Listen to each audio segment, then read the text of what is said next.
بسم اللہ الرحمن الرحیم۔ سلطان الاولیاء و اصفیاء مولا علی علیہ السلام حاسد اور حسد کے بارے میں ارشاد فرماتے ہیں، اپنے دل کو حسد سے پاک رکھو، کیونکہ یہ ایک اندرونی غم ہے جو گھن کی طرح بدن کو اندر ہی اندر کھا جاتا ہے۔ مولا علی علیہ السلام کا ارشاد ہے، حاسد تقدیر الہی پر ناراض و ناخوش ہوتا ہے، ہمیشہ بے چین و بے قرار رہتا ہے۔ حاسد کو کوئی راحت و آرام نہیں۔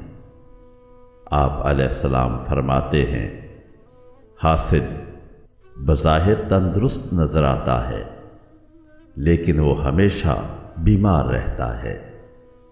مولا علی علیہ السلام فرماتے ہیں، حاسد کو کبھی شفا نہیں، خائن سے کبھی وفا نہیں، اور بخیل سے کبھی مروت نہیں۔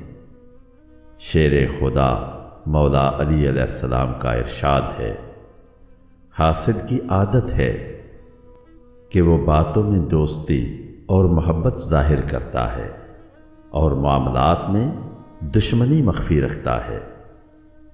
حیدر کرار علیہ السلام کا فرمان ہے، حاسد خیال کرتا ہے کہ محسود سے نعمت زائل ہو کر اسے مل جائے گی، جبکہ یہ خیال بالکل غلط اور فضول ہے۔